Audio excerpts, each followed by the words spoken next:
"This spot isn't for you," my son said, his voice low, like he was embarrassed to say it aloud. We were standing by Derek's grave, the lilies I had brought still wrapped in their crinkled paper, the stems damp against my wrist. There was no warning, no preamble, just those 5 words that cracked the world open beneath my feet. I didn't speak right away. I looked down at the grass, then at the space beside the headstone, the one we had chosen together 34 years ago, when we still thought forever meant something solid, something dependable. Derek's name was carved clean into the granite, with the dates chiseled in soft serif. Below it, just beneath the shared surname, was mine. Not the dates, just the name, a promise carved in stone. My place. But not according to my son. Not anymore. I am 81 years old. I live alone in a quiet apartment above an old florist shop, the kind that still smells like earth and eucalyptus. I walk with a cane now, but I don't complain.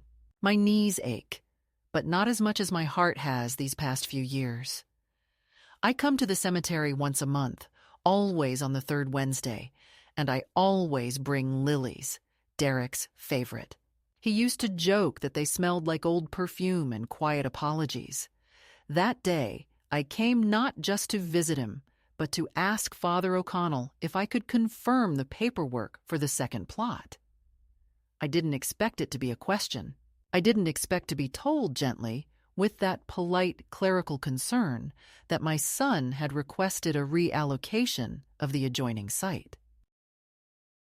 They said there had been a change of plans, Father O'Connell explained, flipping through the files with his fingers. He wore that slightly uncomfortable expression men wear when they're caught between politeness and truth. "But your name is still here, Mrs. Harlow. It was never legally amended." That was when Daniel stepped forward. "There's no need to make this complicated," he said without looking at me.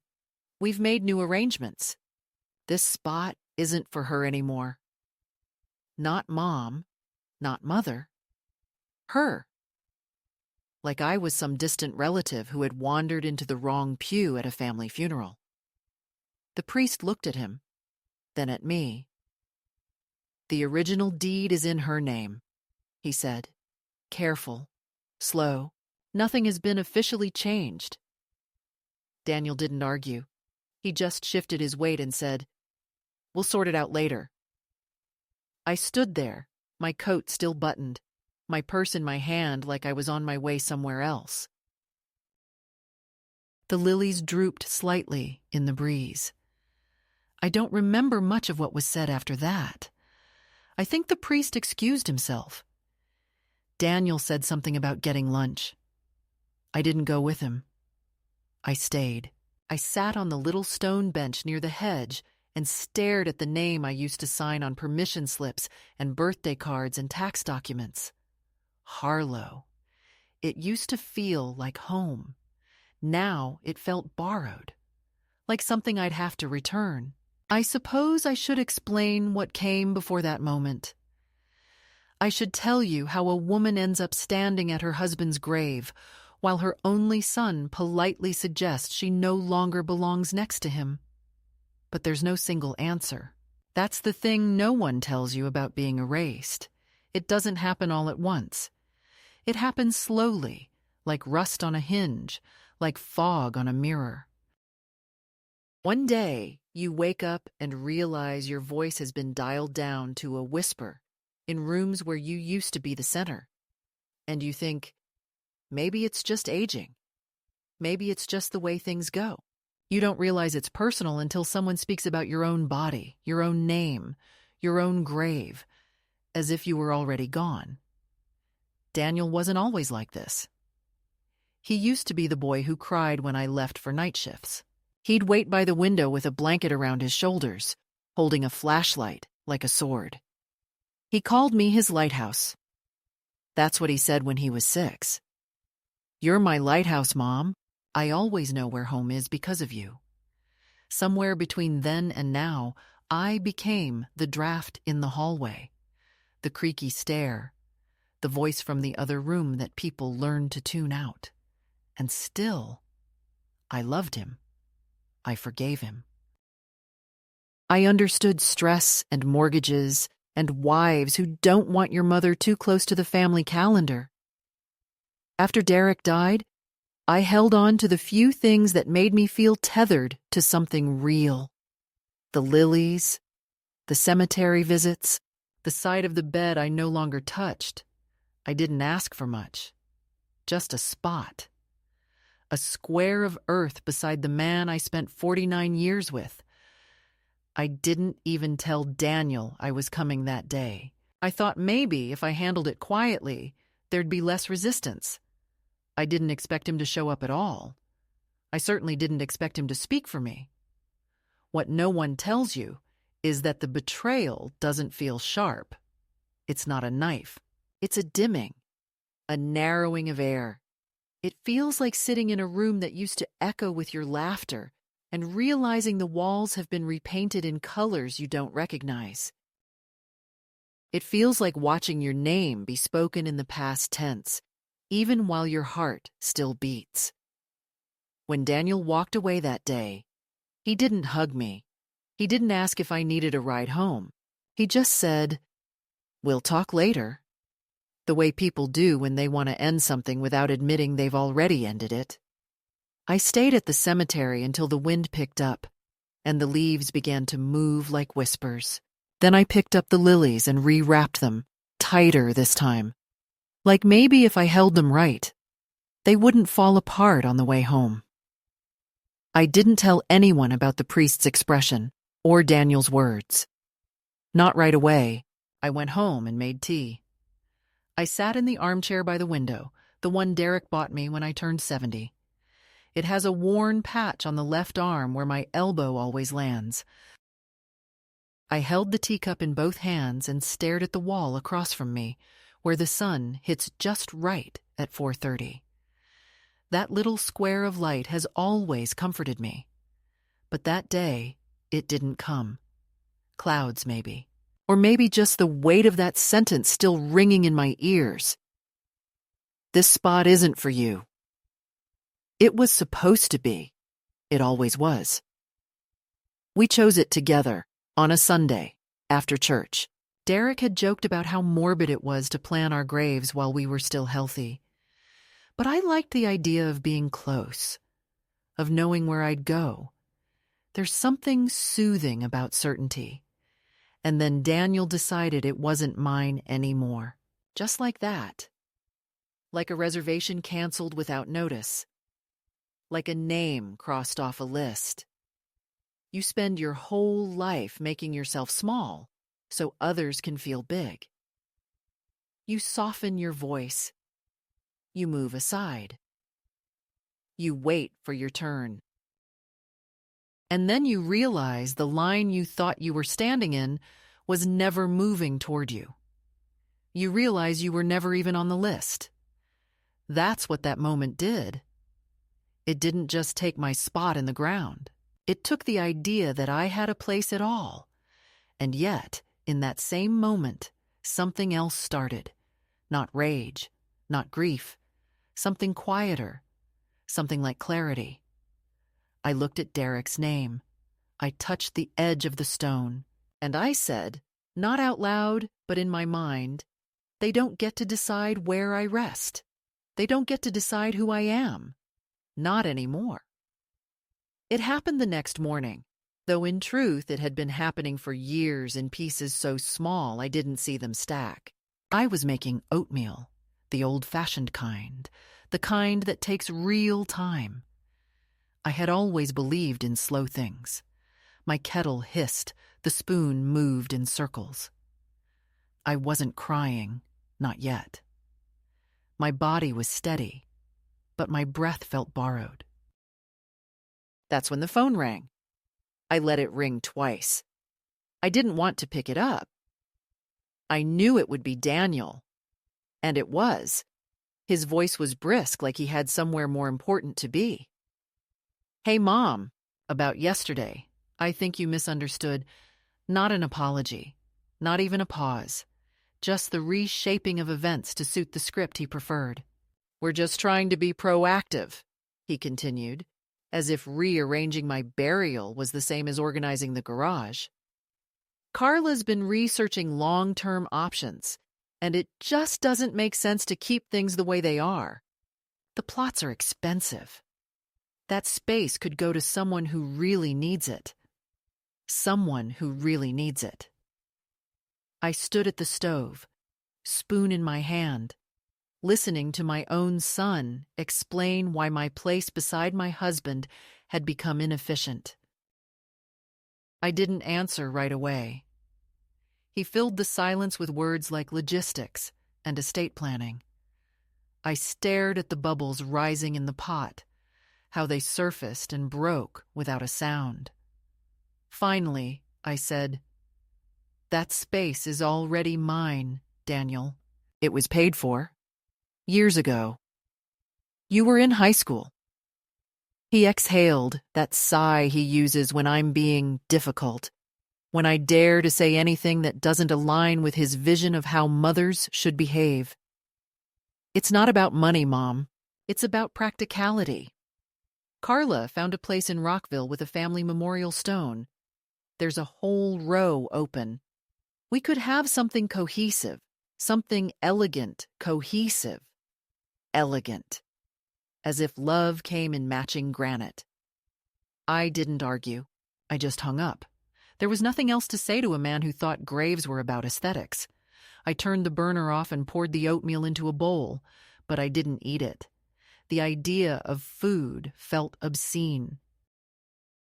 I sat down at the table, hands flat, and stared at the steam curling upward, disappearing before it reached the ceiling. That was the moment it became clear. It wasn't a misunderstanding. It wasn't a clerical error. Daniel didn't want me next to Derek. He didn't want me anywhere that could be traced too closely to his story, and he didn't want to say it plainly, because that would require looking me in the eye and calling me what I had become to him, a complication. Later that week, I received an envelope in the mail. No note, just documents.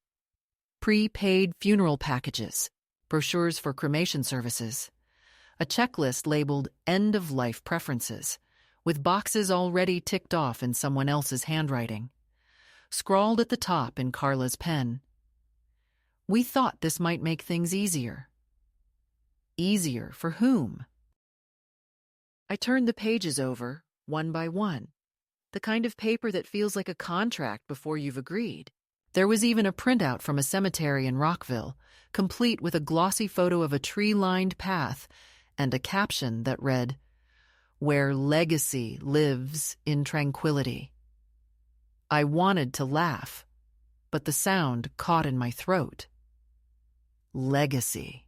As if my life, my marriage, my years of folding sheets and paying bills and surviving surgeries and showing up to everything without being asked, could be replaced with a landscaped brochure and a modest cremation discount.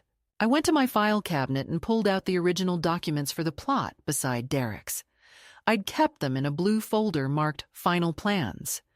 The receipt was still crisp, paid in full, my name printed clearly. I ran my finger over the ink. Proof that I had once been visible, that I had mattered in a way that left a record. I took the folder and placed it on the table, beside the untouched oatmeal, and sat there for a long time. I thought about the day we picked that spot, Derek and I. It was spring. The trees had just started to flower, and the cemetery was unusually bright. He had insisted on a west-facing plot because he wanted to watch the sunset, even in death. I had laughed, and he had squeezed my hand and said, "Promise me we'll stay together, even here." I had promised, and I had kept it. Until Daniel decided that promises only counted if they matched the color scheme. That afternoon I tried to call Daniel, not to argue. I just wanted to hear his voice and ask him, gently, plainly, what he was afraid of. But he didn't answer. The call went to voicemail, and I didn't leave a message. I didn't know how to summarize that kind of grief in 30 seconds. I sat on the edge of the bed for a long time afterward, hands folded in my lap like I was waiting to be told what came next. The next morning, Carla came by unannounced. She knocked twice, sharp and bright, like someone who believed they were doing a good deed. I let her in. She brought a reusable grocery bag filled with soup, vitamins, and a new electric blanket. "We just want you to be comfortable," she said, smiling with her teeth. She didn't ask to sit, just moved around the apartment adjusting things. She fluffed a pillow, rearranged the tea towels, commented on the light bulb in the hallway. "We could have someone come by, help out a bit. Daniel's been researching some support options. You're still doing okay on your own, right?" I nodded. Of course I nodded. That's what women like me do. We nod. We accept the illusion of care even when it's a mask for control. She opened the pantry and frowned at the arrangement. "You're still using canned beans?" she asked, like I had confessed to shoplifting. "We can sign you up for a grocery delivery service. You shouldn't be carrying things anymore." I wanted to ask her who gave her the right to decide what I carried. Instead, I said, "Thank you, but I managed just fine." She hesitated then, just long enough for her real face to show. Not the polite daughter-in-law expression, but the one that calculates. She sat down finally, across from me, crossed her legs, and said, "Daniel's just trying to be thoughtful. He worries about you. The cemetery thing. It wasn't meant to hurt you. We just think it's more streamlined if we keep everything in one place." Streamlined. She said it like I was a spreadsheet that had gotten too long. I looked at her. Really looked. Noticed the perfect nails, the expensive watch, the way she avoided the photo of Derek on the shelf. "I already have a place," I said quietly, "next to my husband." She smiled again, but it didn't reach her eyes. "Sometimes the past needs to be adjusted to fit the present," she said. That was the moment I realized they weren't just planning my death, they were curating it. They were crafting a version of me that could be folded neatly into their narrative, quiet, cooperative, and conveniently absent when needed. They didn't want to remember the woman who held Derek's hand through chemo, who worked nights to pay for Daniel's college, who mended socks until her fingers cracked. They wanted a placeholder, a silhouette. That night I couldn't sleep. I lay in bed, listening to the refrigerator hum, the occasional groan of the pipes. I thought about the brochures, the checklist, the quiet replacement of my name. I realized I wasn't grieving just the plot. I was grieving the erasure of my story, the slow replacement of reality with politeness, the way I had become an optional footnote in a family I helped build. I rose at 2 a.m., turned on the lamp, and pulled out the folder again. I spread everything on the kitchen table: receipts, certificates, handwritten notes from Derek about the cemetery visit. I lit a candle. Not for ritual, but for clarity. And I sat there, in my nightgown and wool socks, looking at the truth. I was not mistaken. I was not confused. I had been deliberately removed. But I was not gone. After that night, something shifted. Not in them, but in me. There are moments in a woman's life when silence stops being safe and starts being a signal. I stopped answering calls. I didn't slam any doors. I didn't send any letters. I simply let the quiet stretch longer. When Daniel texted, "Let's talk soon," I didn't reply. When Carla sent an email with subject line, "Future considerations," I marked it unread.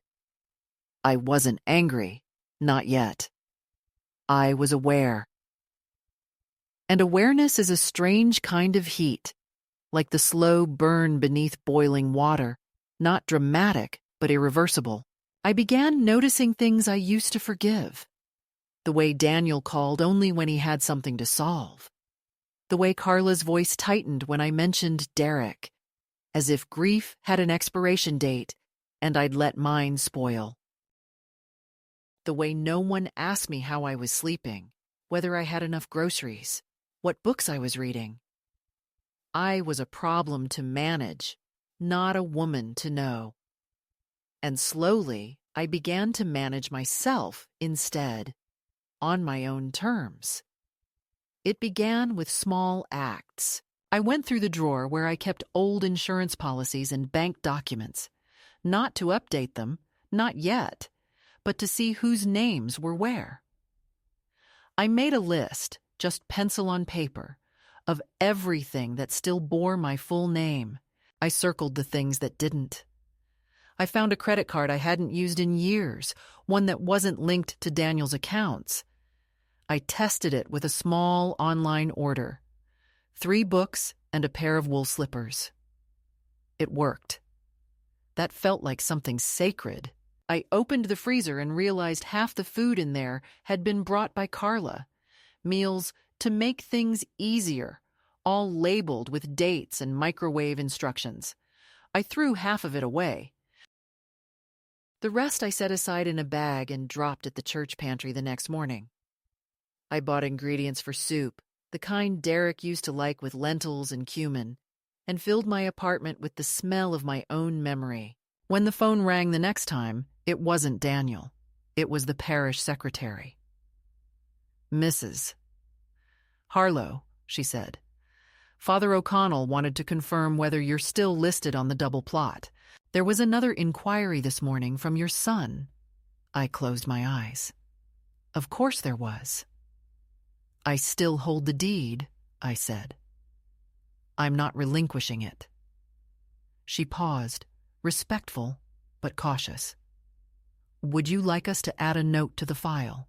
To flag any changes as invalid unless signed directly by you?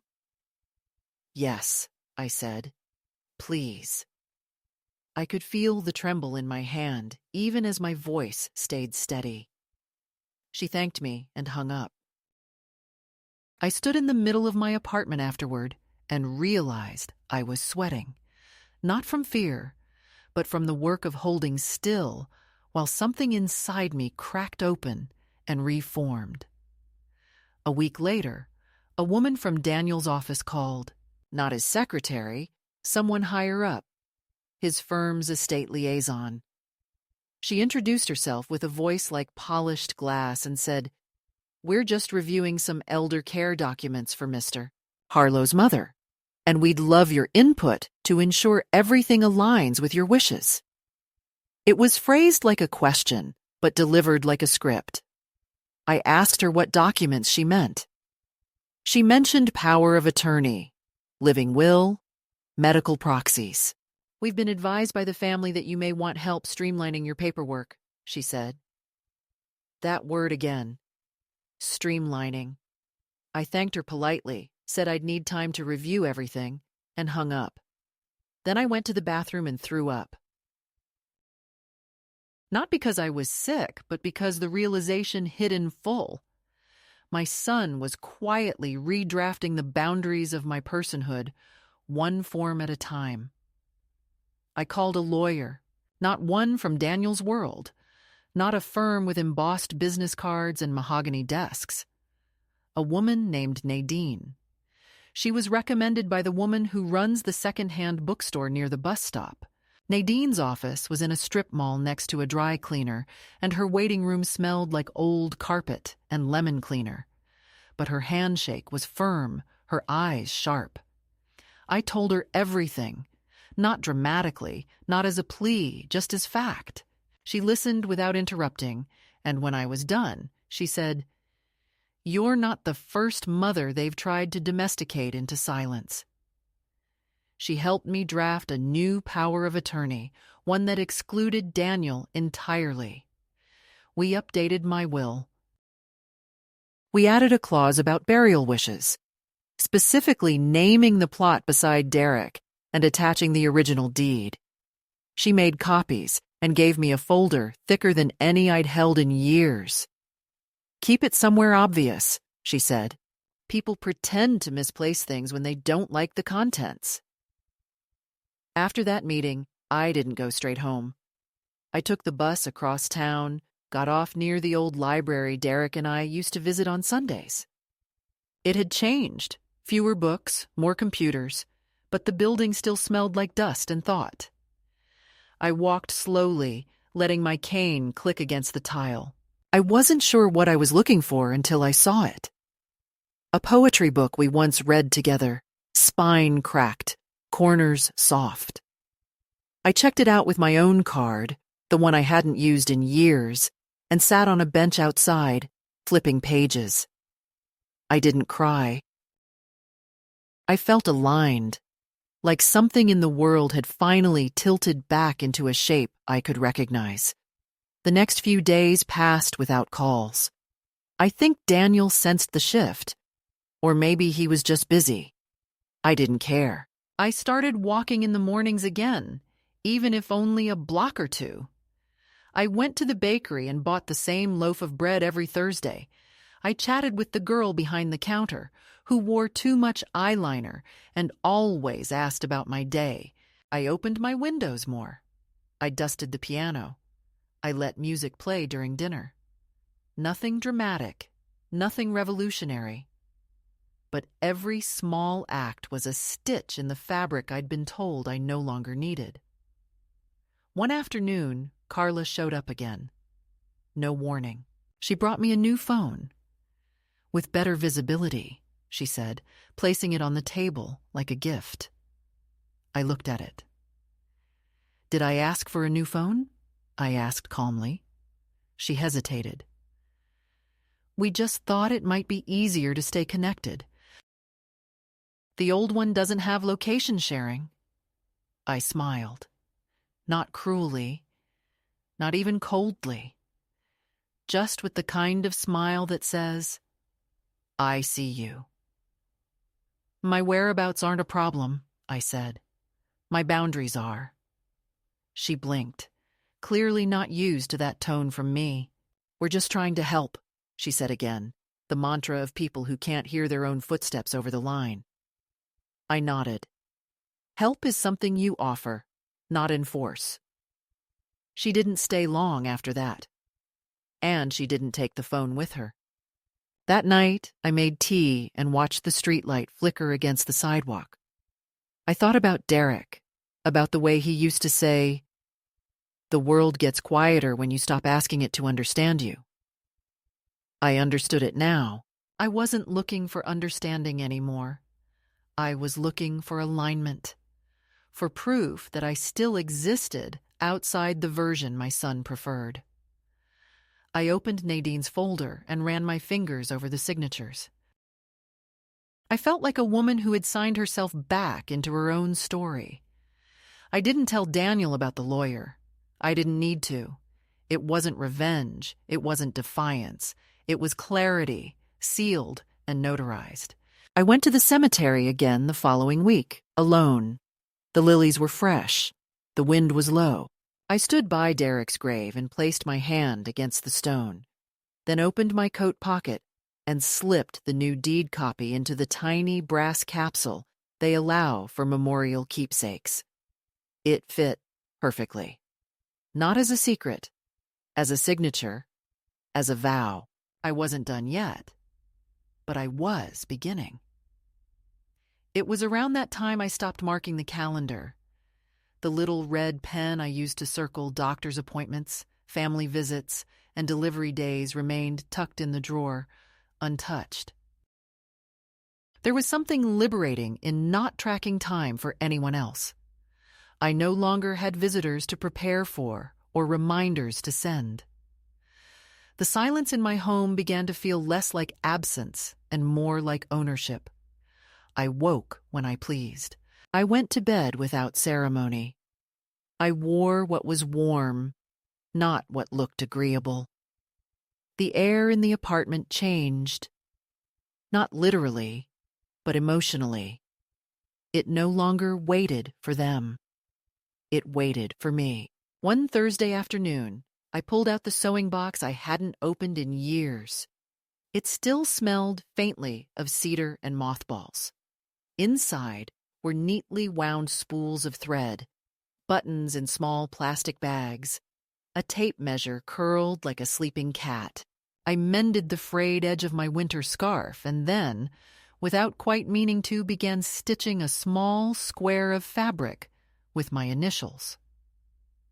M.H. It felt absurdly meaningful. Not because it was beautiful, it wasn't, but because it was something I hadn't done in so long.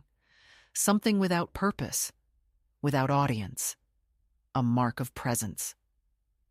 I kept that little square folded in my coat pocket, not as a symbol, not even as protection, just a reminder of me, of now. I began speaking to Derek again, out loud in the apartment, not in a dramatic way, just murmurs, little remarks as I boiled water or folded towels. He had always been the quiet one in our marriage, but he had listened. I imagined he still did. "You'd hate the phone they gave me," I told him once. "It tracks location. I think it sends alerts if I wander too far from their idea of dignity." Another time, standing in front of the mirror, I said, "Remember how you used to say I looked my best when I was mad?" Then I laughed. Not because it was funny, but because it was true. Anger, when clear, becomes a kind of light. It reveals. And I had never seen so clearly. It was around this same time that I went back to the church, not for Mass, but to the small archives room behind the nave. The door was always open during the day. The woman who managed it, Sister Helena, was often at the desk sorting envelopes or typing slowly with 2 fingers. She looked up when I entered, pushed her glasses up her nose, and smiled without surprise. "Looking for records?" she asked. "Something like that," I said. I told her about the plot, briefly, without names. She nodded. "You're not the first," she said. "Families try to tidy up the dead before the living are even done with themselves." She pulled out a dusty binder, flipped to a tab labeled Reserved, and ran her finger down a page. "Still here," she said. "Undisturbed. Your name's written in pen, not pencil. That means something. I asked her for a copy of the record, and she made it without question. As the printer hummed, she said, "People think legacy is about monuments, but it's really about memory. Who gets remembered?"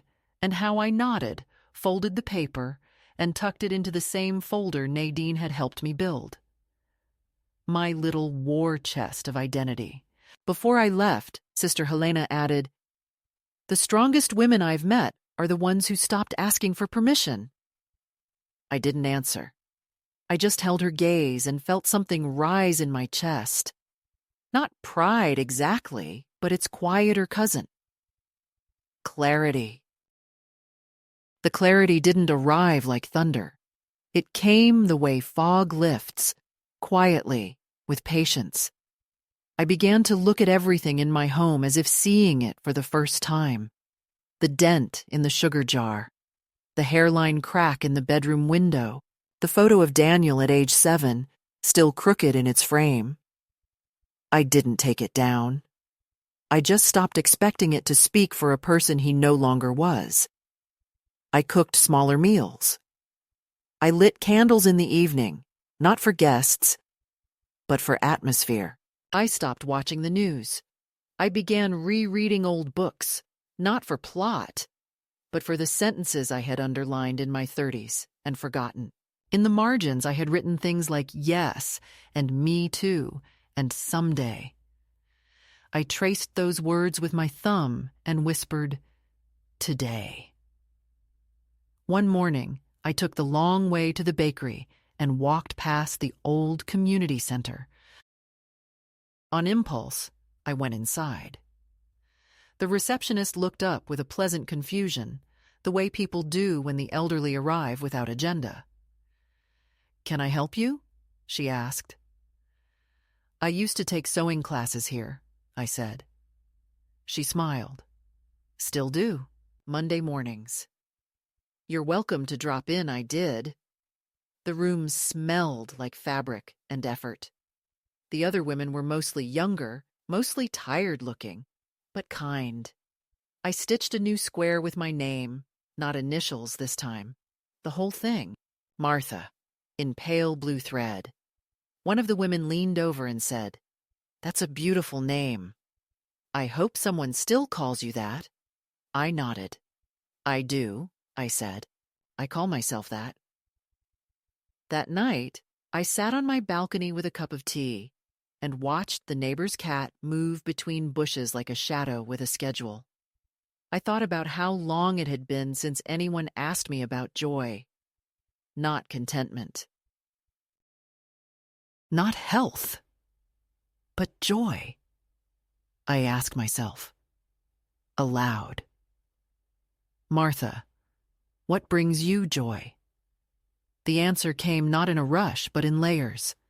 The way the floor creaked beneath me, the taste of bitter tea, the way the city lights looked when blurred through a wet window, the sound of Derek's laugh in memory, warm and imperfect. My name stitched in thread.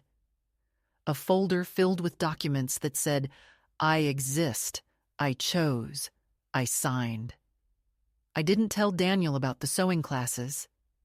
I didn't tell anyone. It wasn't a secret. It was mine. And maybe that's what changed most during those weeks.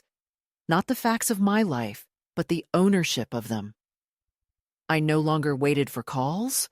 I no longer hoped to be understood. I no longer softened my voice out of habit.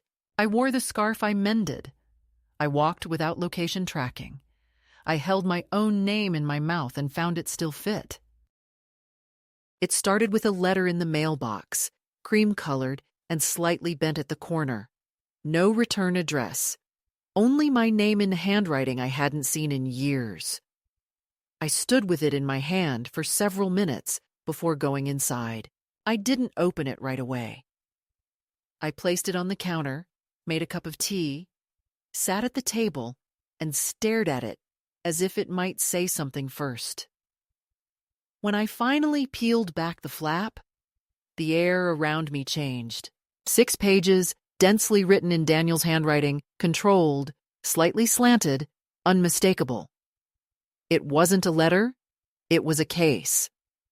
An argument dressed up as concern. He wrote that I had caused unnecessary distress to the family, that Carla was beside herself, that the children were confused, that no one could reach me and everyone feared something had happened. He said they were willing to talk if I was ready to be reasonable. Reasonable. As if decades of unpaid childcare, silent support, and being gently moved to the margins of every room were somehow unreasonable. There was no mention of the cemetery, no mention of the phone with location tracking, no apology, just performance. The entire letter was a rewrite, a clean version of events where they were the ones left in the dark. I folded the pages neatly, placed them back in the envelope, and slid it into the drawer where I kept instruction manuals for appliances I no longer owned. The next day, I received a call from a man who introduced himself as Derek Sorensen. I almost laughed at the coincidence. My Derek had been kind, and this one clearly wasn't.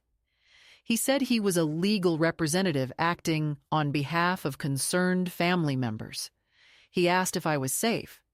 He asked if I was being influenced. He used words like competency and protective interest. I told him I was quite safe and hung up. My hands shook for a while after that, not with fear, but with fury. There's a particular flavor of rage reserved for being doubted when you're finally clear. I went straight to Nadine's office with the letter and told her everything. She helped me write a formal cease and desist, clean and unambiguous, with phrases like harassment under the guise of guardianship and retained local legal counsel. We mailed it that afternoon. She offered to send a copy by certified post. I said no. Let them wonder if I'd escalate further. Let them feel the discomfort of not knowing. I returned home to find a voice message from Daniel. He didn't yell. He never does. That's the thing about his cruelty. It's always polite. He said he was disappointed that he didn't understand what I was trying to prove. He ended with, "If this is how you want to be remembered, that's your choice." I listened to it twice, then deleted it. I didn't need to archive emotional blackmail. That night, I didn't sleep. I sat by the window, listening to the branches scrape gently against the glass. I thought about legacy. Not the version in brochures or gravestones, but the one built in invisible labor. Every lunch packed, every wound kissed, every silence swallowed to keep peace. I thought about how quickly all of it could be rewritten by people who felt threatened by memory. 3 days later, Carla appeared at the bakery where I now spent my mornings. She stood by the pastry display, out of place in her tailored coat and patent leather shoes, pretending to study the muffins. I didn't move. I continued wiping the counter, letting her feel the temperature of unfamiliar space. Eventually, she stepped forward and said my name, too quietly, like she knew it didn't belong there. "Can we talk?" she asked. I nodded toward the corner booth. We sat. She didn't order anything. She reached into her purse and pulled out a sealed envelope. "I'm not here to fight," she said. "Daniel doesn't know I'm here." I looked at her. She looked tired, which surprised me. She was always immaculate, polished, efficient. Now, she was frayed at the edges, like a garment washed too many times. "I'm not proud of how things happened," she said. "But I also didn't expect you to disappear." I raised an eyebrow. "Disappearance implies I was looked for." She swallowed. "Kieran's been asking about you," she said. That stopped me. Kieran, my grandson, the only one who used to come over just to sit on the floor and ask about the war, the garden, the time I got lost in Madrid and found my way back by smell. I had wondered about him. "He's different," she added, and I could tell she meant it. "He found a letter in your drawer. The one you wrote but didn't send." I felt something tighten in my chest. Not fear, not shame, just the ache of being known when you thought you were invisible. Inside the envelope was a photograph. Kieran, as a toddler, sitting on my lap in the garden, both of us laughing, cheeks round with joy. Behind it, a note. I remember. I always remembered. That was all. I placed it on the table and looked at her. "You don't need to play messenger," I said. "He knows how to reach me." She nodded. "He might." She stood. I didn't come to argue. I just wanted to say, and here her voice faltered, which I didn't expect. I didn't want to erase you. I just didn't want to live in your shadow. And there it was, the real thing, the truth unwrapped. I looked at her, not cruelly, not triumphantly, just clearly. "I'm not your shadow," I said. "I'm someone you never really saw." She left without finishing her sentence. The following week, Kieran called. He didn't start with apologies. He said, "Hi, Grandma." His voice had deepened since I last heard it, but the rhythm was the same. We talked. Not for long, but enough. He told me he missed me, that he started working at a bookstore, that he kept a birdhouse I'd helped him build in his closet for years after it fell apart. I told him I was safe. I didn't tell him where I was. I didn't promise to visit. I just said, "You mattered. You still do." And that was enough. After the call, I sat in my chair and looked at the photo, not with tears, with steadiness. Then, another envelope. This one thicker. From a regional news outlet. Inside was a clipping. Community section. Missing matriarch. Family seeks help locating beloved grandmother. A photo of me from years ago, holding a pie. Quotes from Daniel, from Lisa. Words like vulnerable, beloved, missed. I laughed aloud, once, sharply. "Not the type," they said. She's not the type to vanish. As if abandonment must be loud to be real. As if disappearing wasn't the quietest rebellion of all. I kept the article, not out of sentiment, as evidence. That night, I wrote a letter to Kieran, a real one, on thick paper. I told him he could visit if he came alone. I told him I wasn't angry. I was just done waiting. I didn't know if he'd come. I didn't ask for confirmation. I mailed it the next morning. A week later, he showed up. Taller. Older, but still him. We didn't hug right away. We sat in a motel room and talked about books, about music, about freedom. When he left, he gave me a book of poems. Inside, he had underlined one line. There are women who rise not from fire, but from forgetting who told them they couldn't. That night, I slept with the window open. The wind was cold, but I was warm. In my coat, in my clarity, in the silence that finally belonged to me. It wasn't rage that pushed me. It wasn't even grief. It was a stillness so complete, it felt like standing in the center of a hurricane, the world spinning and shouting around me while I sat in the eye of it, untouched.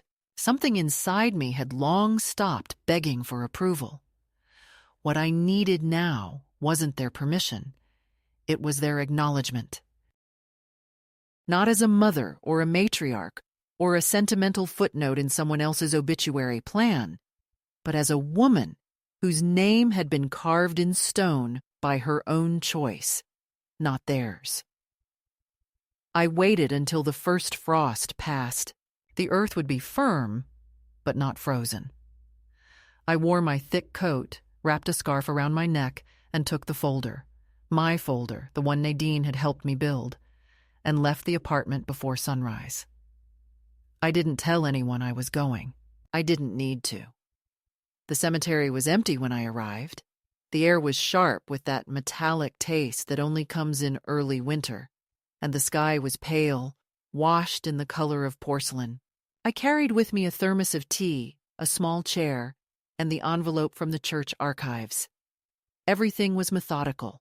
No panic, no drama.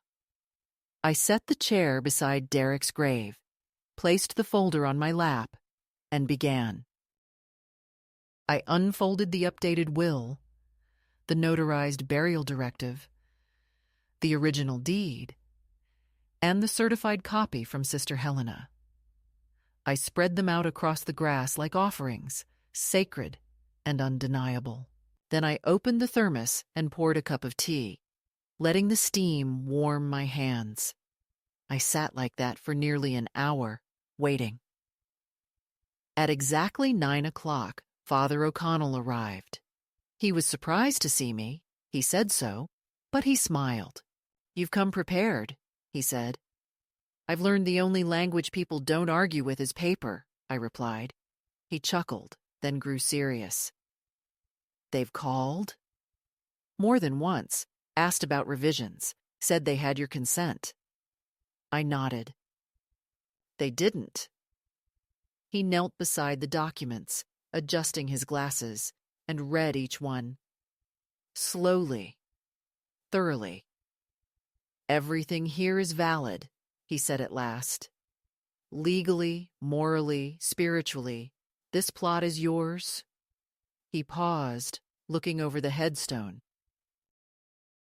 "He would have wanted you here." I didn't answer. I didn't need to. Truth rarely needs repetition. He offered to place a permanent note on the church's records. I agreed.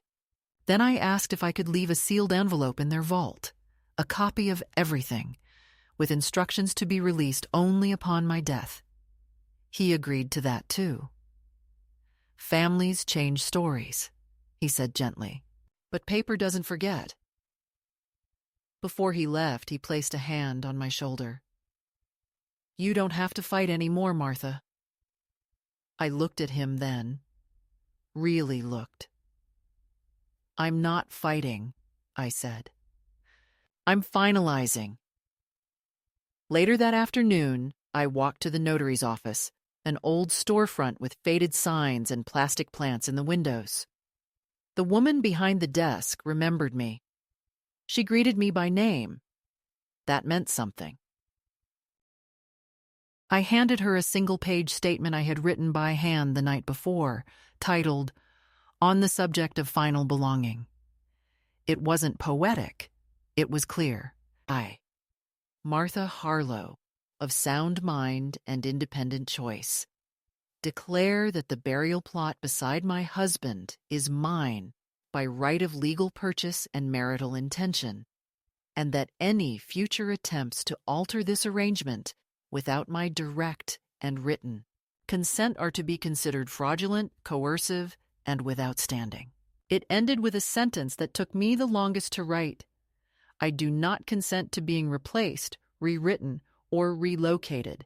She stamped it, dated it, added it to the growing packet.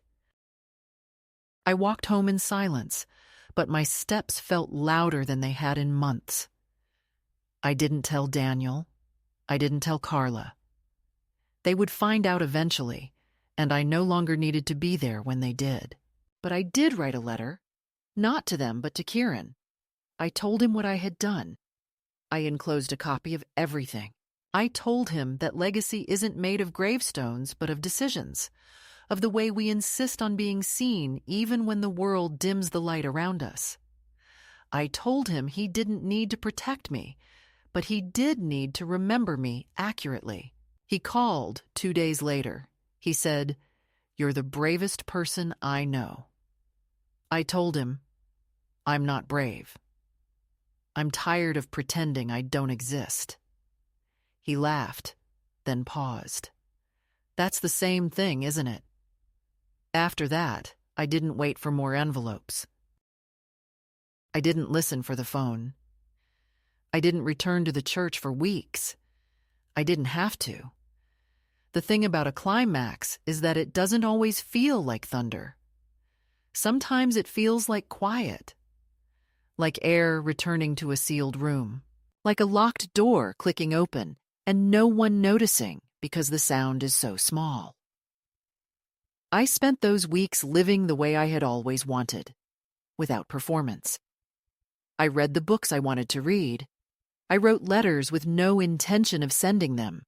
I rearranged my apartment, moved the photo of Derek to the shelf nearest my chair so I could see him without turning my head. I stitched new initials into the scarf. Not just mine. M.H. and underneath D.H. Together. Even if no one else understood. One morning, I stood in front of the mirror and looked at myself without searching for anything to fix. The woman looking back at me wasn't soft, but she wasn't brittle either. She had lines, but they weren't apologies. They were archives. I said my name out loud once, twice, Martha Harlow. And I smiled, because it still sounded like home. Some days now I forget to be afraid. I wake up and make tea and open the window and forget, for a little while, that anything ever tried to disappear me. The air smells sharper lately, and the light through the blinds looks like it did when I first moved in, before they started calling with their plans, their pre-written endings. I keep the folder in the drawer nearest the door, not because I expect another visit, but because I like knowing it's there, real and physical and mine. I no longer watch the phone. I no longer wait for mail. I've learned that absence can be its own kind of blessing. When no one comes to correct your life, you get to live it uninterrupted. On Thursdays, I still walk to the bakery. They know my name now, not as Daniel Harlow's mother, but as Martha, just Martha. The girl behind the counter started saving the last rye loaf for me, even if I come late. She says, "I figured you'd want it." And I always say, "Thank you," like it's the first time anyone thought ahead on my behalf in years. I sit by the window and read the paper slowly, without urgency, without pressure to report back to anyone. Sometimes I bring my sewing, a quiet square of cloth in my lap, a needle between my fingers, the thread pulling through like breath. I still visit Derek, though not as often, not out of neglect but out of calm. I know he's there. I know the space beside him still holds my name, both in ink and in stone. I no longer feel the need to prove it. That plot is no longer a battleground. It's a promise, sealed not by argument, but by clarity. The plaque now bears both our names, a quiet brass line that reads, "Reserved, Martha Harlow." No dates, just presents. The cemetery staff added flowers last week, not for a service, just because. They told me a young man, Kieran, sent them. I didn't ask for them, but they made me smile. Dignity, I've found, isn't loud. It grows slowly like moss on stone, soft but stubborn. Kieran calls sometimes, not often, but when he does, he asks real questions, not the kind you ask out of duty. He asked me once what I was most proud of, and I said, the things I kept when no one wanted me to keep them. He didn't ask what those things were. He just said, "Me too." That was enough. We don't talk about Daniel. We don't need to. Some rifts don't close. Some truths are not for healing, but for honoring. I don't hold anger toward my son, not anymore. Anger takes too much tending. I let it go, like smoke out an open window. What remains is something quieter. Distance, yes, but also relief. The freedom of not needing to be understood by someone determined not to see. Last week, I took a photo of myself. Nothing posed, nothing polished. Just me in the mirror, holding my tea, wearing the mended scarf with the initials stitched close to my neck. I printed it and wrote my name on the back.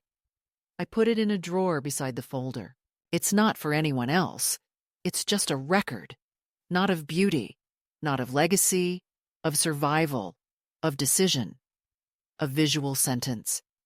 She stayed visible. I think that matters. If another woman reads this someday, one who's been told she's imagining things, who's been given pamphlets instead of presents, who's been offered help that feels more like quiet removal, I hope she remembers this. They will try to make you disappear. With kindness, with planning, with gentle words that sound like safety. But you are not required to vanish politely. You are not required to agree to your own fading. You can stay. You can say no. You can sign your name and sign it again and keep signing it until it sticks. I'm 81. I live alone. I have a place. I have peace. And my name is still mine.